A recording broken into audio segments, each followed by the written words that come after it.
नमस्कार साथियों, ग्रामोदय महाविद्यालय के ऑनलाइन प्लेटफॉर्म पर आप सभी का हार्दिक स्वागत है। तो जैसा कि आपको विदित है कि अपना जो पुराना टॉपिक मतलब जो लास्ट क्लास हुई थी उसमें अपना टॉपिक चल रहा था कॉशी समाकलन सूत्र, कॉशी इंटीग्रेशन फॉर्मूला। तो कॉशी इंटीग्रेशन फॉर्मूला होता है क्या?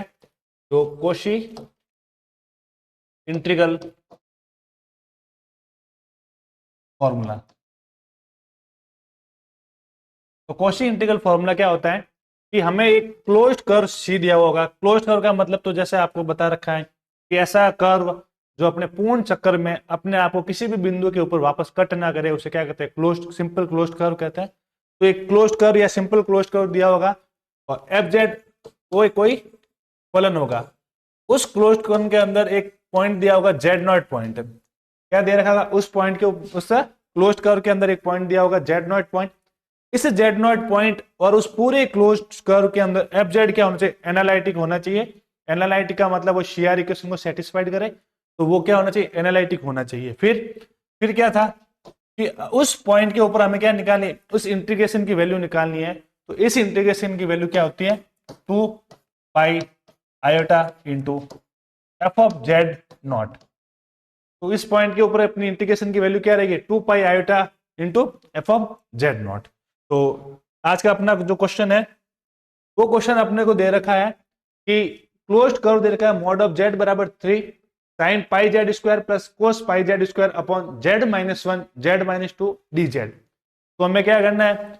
इस कर्व मॉड जेड बराबर 3, मॉड जेड बराबर 3 क्या है? एक सर्कल है। कैसा सर्कल? ऐसा सर्कल जिसके जो सेंटर पॉइंट है वो 0,0 है और रेडियस कितनी दे रखी हो? 3 दे रखी हो।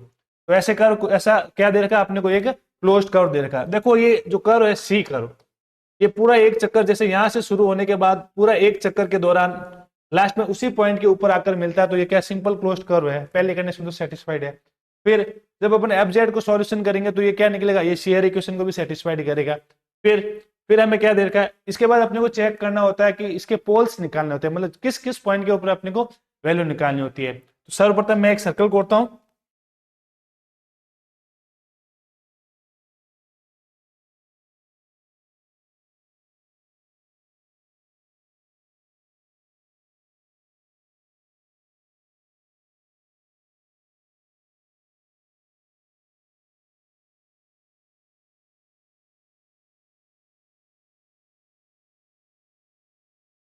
ये एक्स एक्सिस और ये वाई एक्सिस। तो हमें कैसा सर्कल दे रखा है?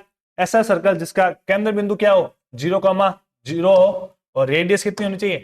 जिसकी रेडियस होनी चाहिए 3। तो ये हो गया 0,0 के ऊपर ये रेडियस 1, ये 2 और ये हो गया 3। ये 1, ये 2 और ये हो गया 3।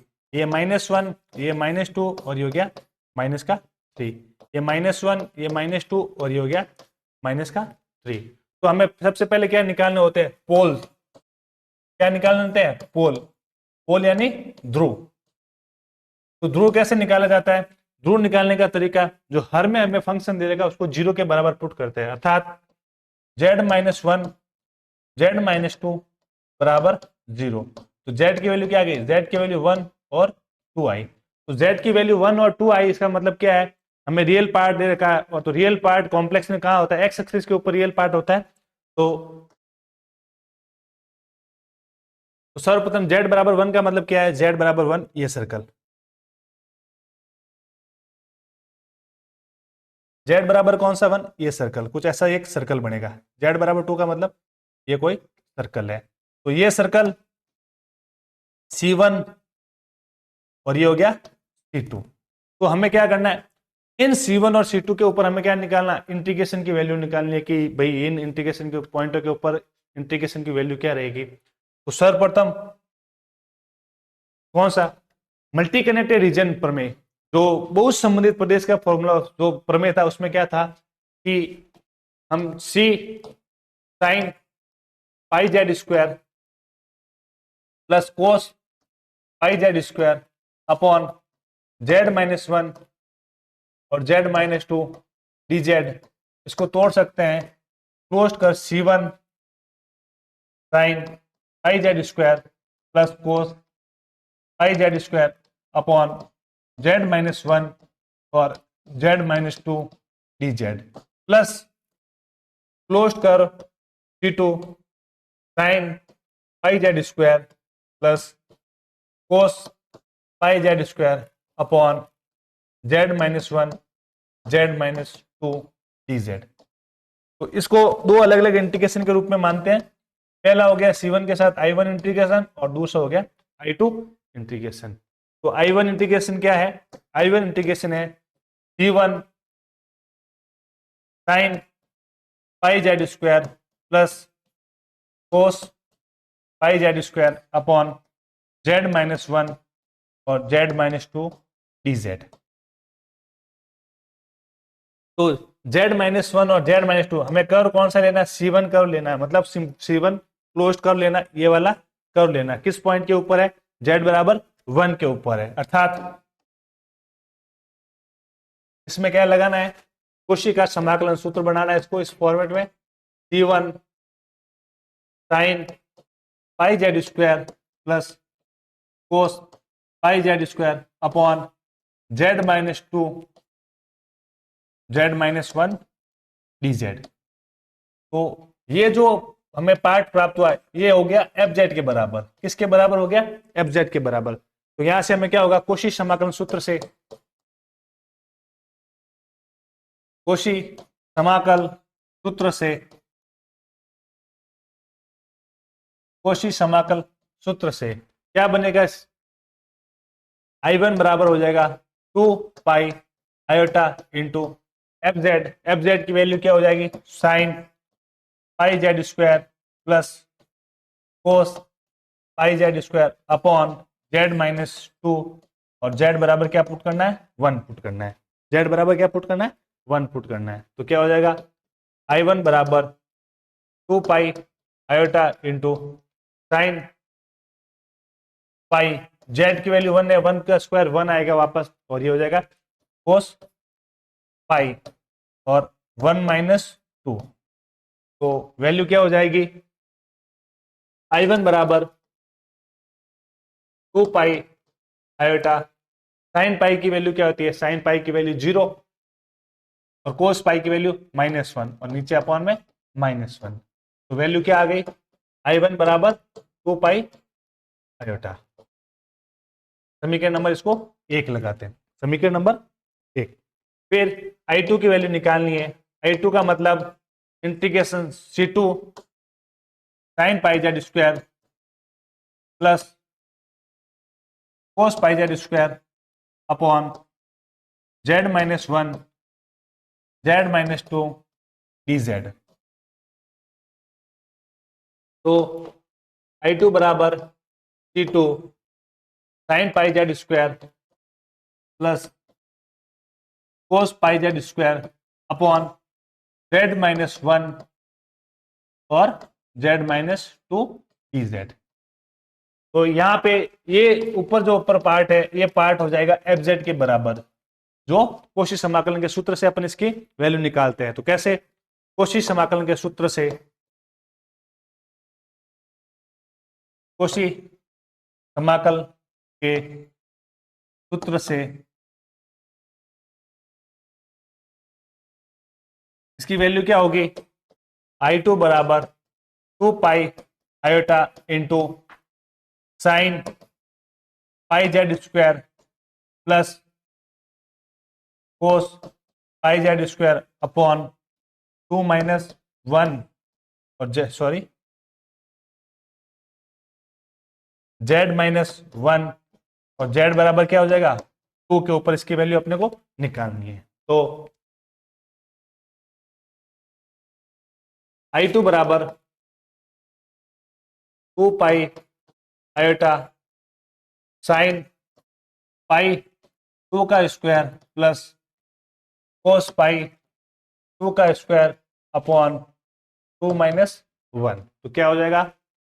I2 बराबर 2 pi iota sine 4 pi plus cos 4 pi upon 1। Sine 4 pi की वैल्यू क्या होती है?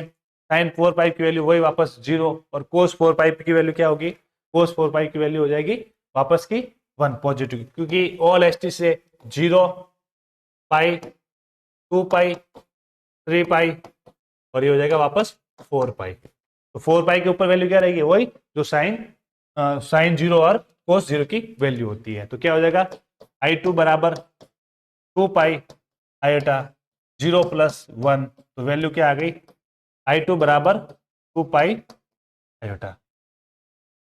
तो हमें इंटीग्रेशन दे रखा था मॉड जेड बराबर 3 sine pi Z square plus cos pi Z square upon z-1 z-2 dz।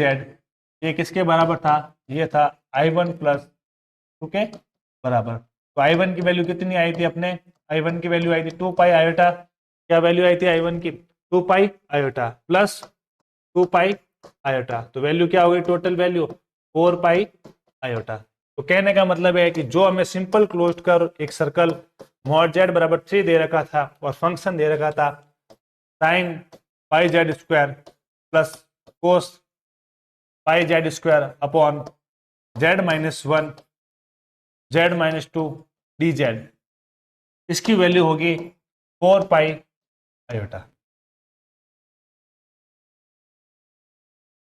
तो हमने कोशिश समांग सूत्र के प्रयोग से क्या निकाला, एक इंटीग्रेशन की वैल्यू निकाली उसके अंदर स्थित बिंदुओं के ऊपर।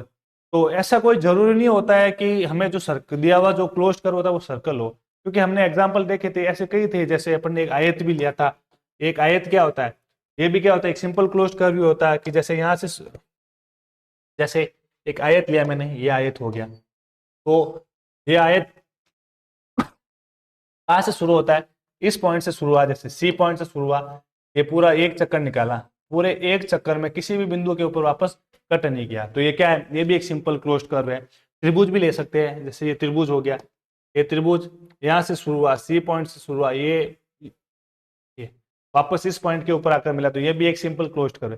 तो जरूरी नहीं होता है कि हमें जो सिंपल क्लोज्ड कर्व वो एक सर्कल हो, कहीं हमें आयत भी मिल सकता है, कहीं त्रिभुज भी मिल सकता है, लेकिन उनका तरीका वही होगा। तरीके का मतलब क्या है कि जो हमें पॉइंट, जिस पॉइंट के ऊपर हमें निकालना है भाई, इंटीग्रेशन की वैल्यू निकालनी है, तो वो पहले क्या कंडीशन होनी चाहिए, पहली कंडीशन ये होती है कि वो उस वक्र क्लोज्ड कर्व के अंदर विद्यमान होने चाहिए। क्योंकि अगर वो उनके अंदर विद्यमान नहीं होंगी तो वो एनालिटिक नहीं होंगे। एनालिटिक का मतलब विश्लेषक नहीं होंगे, और अगर वो विश्लेषक ही नहीं है तो हम उसके ऊपर वैल्यू निकाल नहीं सकते। तो पहली कंडीशन क्या होती है, पहली कंडीशन ये होती है कि जो हम पोल्स लेते हैं वो पोल्स उस क्लोज्ड कर्व के अंदर पूर्णतः विद्यमान होना चाहिए। ऐसा नहीं कि वो उनके आउटसाइड में हो, बाहर की तरफ हो। तो बाहर की तरफ होगा तो हम क्या करेंगे, उनकी वैल्यू नहीं निकाल सकते, क्योंकि वो उस पॉइंट के ऊपर एनालिटिक ही नहीं है। कर्व से बाहर है तो कर्व के बाहर, कर्व के अंदर वाले जो पॉइंट होते हैं वो एनालिटिक होते हैं। क्योंकि कोशी समाकलन सूत्र की जो पहली कंडीशन ये होती है कि जो एफ जेड होना चाहिए वो एनालिटिक होना चाहिए। एनालिटिक का मतलब विश्लेषक होना चाहिए, और जब तक वो विश्लेषक ही नहीं है तो हम कैसे करेंगे। तो पहली कंडीशन क्या होनी चाहिए कि हमें जो पोल्स निकल रहे हैं वो पोल्स पूर्णतः उस क्लोज्ड कर्व के अंदर विद्यमान होने चाहिए। तो जिससे क्या होगा, वो उसके अंदर विद्यमान रहेंगे, तो विद्यमान रहेंगे तो वो एनालिटिक होंगे। तो एनालिटिक होने के बाद हम उसके ऊपर कोशी समाकलन सूत्र का प्रयोग कर सकते हैं। और हमें पता है कि अगर z बराबर रियल वैल्यू आ रही है तो रियल वैल्यू का मतलब क्या है कि वो x एक्सिस को डिफाइन करते हैं, और अगर इमेजनरी वैल्यू आ रही है तो कहने का मतलब है वो y एक्सिस को डिफाइन करते हैं। तो इस तरीके से अपन अनेक कर्वों के ऊपर अपन कोशी समाकलन सूत्र से उनके अंदर पोल्स की वैल्यू निकाल सकते हैं। और इससे रिलेटेड एक और टॉपिक है मल्टी कनेक्टेड के लिए, मतलब जैसे कुछ ऐसे क्वेश्चन भी होते हैं, जैसे हमें दे दिया z-1 का स्क्वायर, तो मतलब एक ही पॉइंट के ऊपर दो सर्कल है, क्या है, एक ही पॉइंट के अंदर मतलब पोल्स की संख्या कितनी होगी, दो होगी। ऐसे क्वेश्चन करने के लिए कोशी ने एक और फॉर्मूला दिया जो अपन अगले टॉपिक में पढ़ेंगे। धन्यवाद।